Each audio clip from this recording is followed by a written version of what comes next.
In this video I'm going to show you how to change your voice on Snapchat. That is quite simple and easy to do, so let's begin. And first open up Snapchat application and firstly let's record some video. Now I made a short video and first I have to remove original sound from here. For that I just tap here at this sound icon.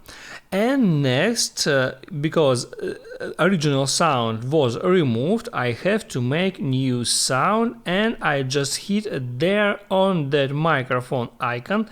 And now I can tap on that icon and record new sound for that video. And when I finish, I can hit there on that check mark.